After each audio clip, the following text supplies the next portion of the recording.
Sa video na ito mga ka-dreamers, medyo late yung ating video coverage tungkol sa ating putyukan pag-harvest. Dahil sa natakot ako nung una, nung kasulukuyang hinarvest namin yung ating dugos. So ito na yung kanyang mga anak mga ka-dreamers. Sa Cebuano terminology ay pispis. Ito siya. Kasalukuyang lumalabas pa rin siya dahil sa yung maturity niya ay malapit na po talaga siyang lumilipad. Yung ating dugos mula doon sa putyukan mga ka-dreamers, ito pure honey. Ito umabot po siya ng 9 liters. Ayan, ganun kadami. Pero teka dahil sa ang natira ngayon yung ating binahayan niya ay nakalipad na. Ito yung 1/4. Ito yung naiwan sa atin. 1/4 nito ay nakalipad na. Ito yung bahay nito na nasayang na. Hindi na natin napakinabangan yung kanyang dugos. Pero yung malapad na yon, yung napapansin ninyo sa video natin ay talagang na-harvest po natin siya ng maayos. Ayan. Ito, kasalukuyang meron pa siyang dugos or honey na pumapatak dahan-dahan dito sa ating kawali. Kawali yung pinaglagyan ko dahil sa kulang tayo sa gamit nung time na dumating sa ating tong blessings na ito mga ka-dreamers. Sa kasamang palad ay talagang hirap na hirap po kami. Dahil sa 6 kami dito na nagtulong-tulong ay talagang kinuyog po kami ng putyukan. Sa katunayan mga ka-dreamers, ako 6 yung kumagat sa akin. Dito sa may puno ng mata, dito sa may part na to, tapos dito naman, tapos dito sa may tangkugo, tapos dito sa may likuran. Ganun ka tapang yung putyukan na ating sinuong para makuha itong dugos na ito. Pure honey! Ganito kasarap. Ito yung party ko kasi 6 kami. Ito 1 liter, tapos meron pa tayong extra. So ito na lang yung natira. Sobrang mabitamina mga ka-dreamers. Ayan. Isa pa. Ayan, kasalukuyang lumilipad yung sisiw ng putyukan mga ka-dreamers. Hindi na po ito basta-basta nangangagat. Karamihan sa ating mga nag-aalaga ng mga putyukan, ito yung pamaraan na ginagawa nila. Yung bahayan na pinagliparan ng mga sisiw, pinagmulal pala. Ayan, ito yung bahayan. Ito yung kinukuha nila.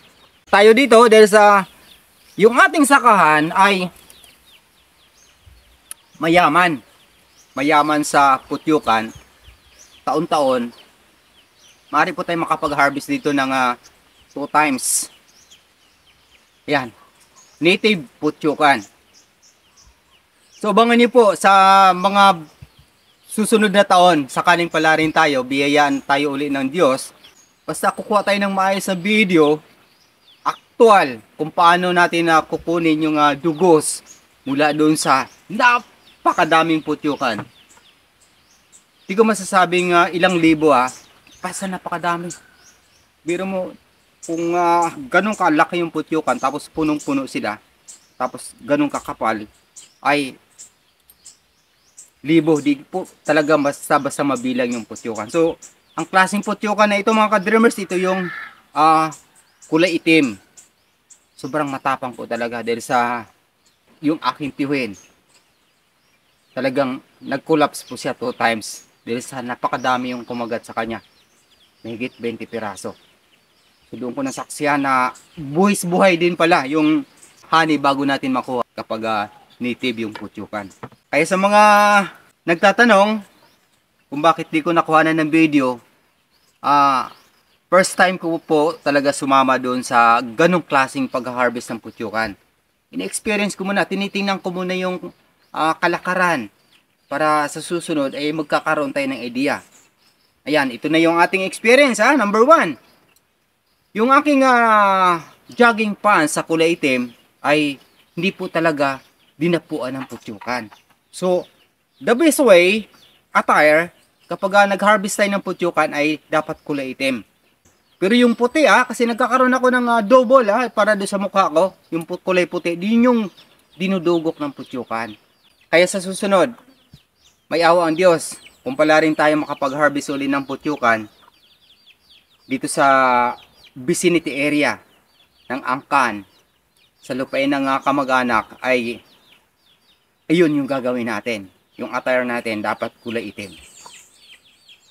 Salamat sa Diyos dahil sa hindi man natin natapos pa yung ating pinakamalakas na source of water na dito mismo sa tabi ng kinaroroonan ng putyukan. Pero ito nakapag-harvest na tayo. Una, dumaloy na yung tamis mula dun sa putyukan. Yung dugos, ayan.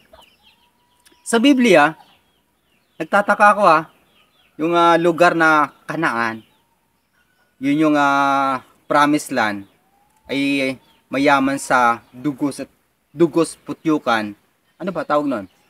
Dugos putyukan. Ayan, kasi yung dugos ay nagmula sa putyukan. Siguro talagang blessed sila. Talagang binasbasan ng Diyos na hindi po basta-basta mga agat ng mga tao. Dahil sa pangunahing pagkain nyo, lalo na doon si John the Baptist. John the Baptist, yan. Ang pangunahing pagkain nyo, yung dugos putyukan na talagang napalibot doon sa tama ba? Nakapalibot doon sa kanyang belt. So, possible, talagang blessing ng Diyos ay kakaiba para doon sa kanya. Ano ba tawag kay John the Baptist? Ayan, comment nyo po dyan sa comment section. Propeta ba siya? O isang messenger? Ayan, sa mga mahilig dyan sa Bible verse, comment nyo po dyan sa ating comment section. So, ito binabahagi ko sa inyo to dahil para makita nyo rin nang hinayang ako na hindi nakuha na ng full coverage nung during harvest time nitong ating putyukan, dugos, yan. Pero sabi ko, di pa naman huli ang lahat. Kaya ito ginawan ko ng video coverage nang makita nyo rin kung ano yung ginagawa ko namin after mag-harvest. Ano ba yung kinakain namin na pinakikinabangan bukod dito sa dugos, honey. So yung sisiw nito mga ka-dreamers, ito yung pinakamasarap, yung puti nito. Sayang di tayo nakakuha. Yung puti nito, yun yung masarap adobuhin, iprito. Yung kulay puti pa nito hindi pa nakalipad. Tapos, ito naman, ang parte naman ito yung dumi ng putyukan. Pinagdumihan nila. Sarap to, napakasarap kainin. Nakakatulong sa ating stamina, sa ating mga bituka na palakasin yung ating stamina. Yan, baligtad. Pero intindihin nyo na lang yung aking paliwanag. Yung ating bituka, lamang loob, na palakasin yung ating stamina kung kakain tayo nito. Naranasan ko kasi nung kumain ako nito, halos ito yung aking tanghalian, hapunan, agahan. Marami akong kinuha dito mga ka-dreamers. Nananabik ako. Halos kulang-kulang 30 years bago ako nakakain nito uli. Hindi pala, mga 28 years. Then nakakain ako nito, may tamang pag-iisip na ako. So nasa 6 years old siguro ako noon. Ito yung dumi ng putyukan mga ka-dreamers. Tikman natin, ayan. So kung mapapansin ninyo, nandiyan pa yung meron pang dagta ng dugos. Hindi yung talagang meron pang dugos sa ibabaw. Ito yung napakasarap. Laki ng hiwa na aking pinili ko, pero di ko ubos nito sayang. Kanayan ko na yan, dapat tanggalin ko na. Ayan, napakasarap nito. So nakakabusog din pala sa pamamagitan nito mga ka-dreamers. Naidikit ko yung pagkain ni John the Baptist. Ayan. yung mensahero din ng Diyos. Yan. Dahil sa ipinahayag niya yung pagdating ng ating Panginoong Hesukristo sa sangkatauhang nilikha. Ayan. Nagkabulol-bulol na ako dahil sa sobrang tamis. Yan mga ka-dreamers. Nakakabusog pala. Talaga. Kaya di ako magtataka kung bakit si John the Baptist ay talagang sustainable yung kanyang pagkain. Dahil sa napakasarap pala talaga nito.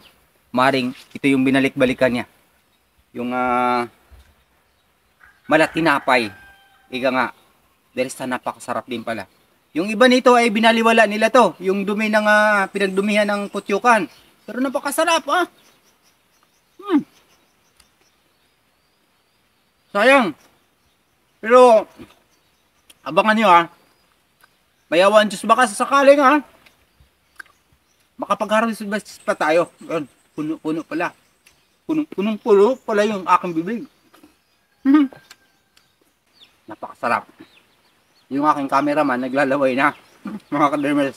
Pero mamaya papakainin natin yan ng sumigla, ng lumaki. Salamat sa Diyos. Dahil sa yung ating blessings ay naunang nang dumating bago patuloy ang dumalo yung ating tubig dito sa dakong Kapatagan. Kaya i-share po natin yung ating videos mga ka-dreamers na malaman din ng ating mga viewers and followers na dito sa Mindanao ay mayaman pa po tayo sa natural resources, kalikasan. Ito ay nagmumula po sa natural resources. Ayan. Ganito kayaman dito sa Mindanao. Biruin ninyo yung ating pulot-putyukan ay masagana pa rin dito. Taon-taon ay nagkakaroon po tayo ng harvest ng pulot-putyukan. Ang ibig sabihin lamang nito, mayaman po tayo sa mga bungang kahoy sa lupain ng Mindanao. Mayaman tayo sa mga bulaklak ng iba't ibang mga pananim na pakikinabangan ng mga tao, pati ng mga hayop. Kaya, kung baguhan ka pa sa aking YouTube channel, Dreams Visions TV, maaari niyo po akong tulungan sa pamamagitan ng inyong pag-follow at pag-subscribe. At sa hinaharap, sa aking mga pangitaing panaginip ayon sa Biblia, mga tanda at kababalagan bago ang dakilang araw ng Panginoong Hesukristo. Hanggang sa muli, maraming salamat sa pagkikinig at pag-subscribe. Papuri sa Diyos, sa ngalan ng Ama, ng Anak, at ng Espiritu Santo. Amen. God bless! Thank you Lord, ito na. Pakpakainin na natin yung ating cameraman dahil sa naglalaway na rin siya nang matikman niya yung kakaibang pagkain na talagang sa Biblia lang natin minsan naririnig o din sa mga online. Pero ito ngayon, actual. Kaya, ayan. Panoorin niyo yung ating aking batang-batang cameraman. Ako naman kukuha sa kanya habang kakain siya nito. Ito yung ating katwa ngayon. Sige yan, Kanet. Yung ating bagong cameraman.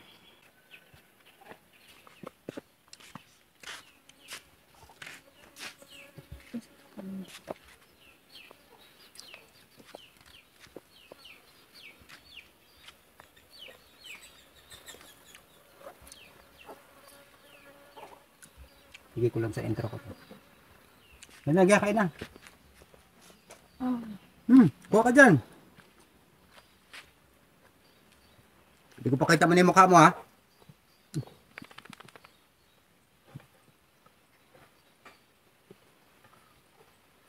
Kamain mo na.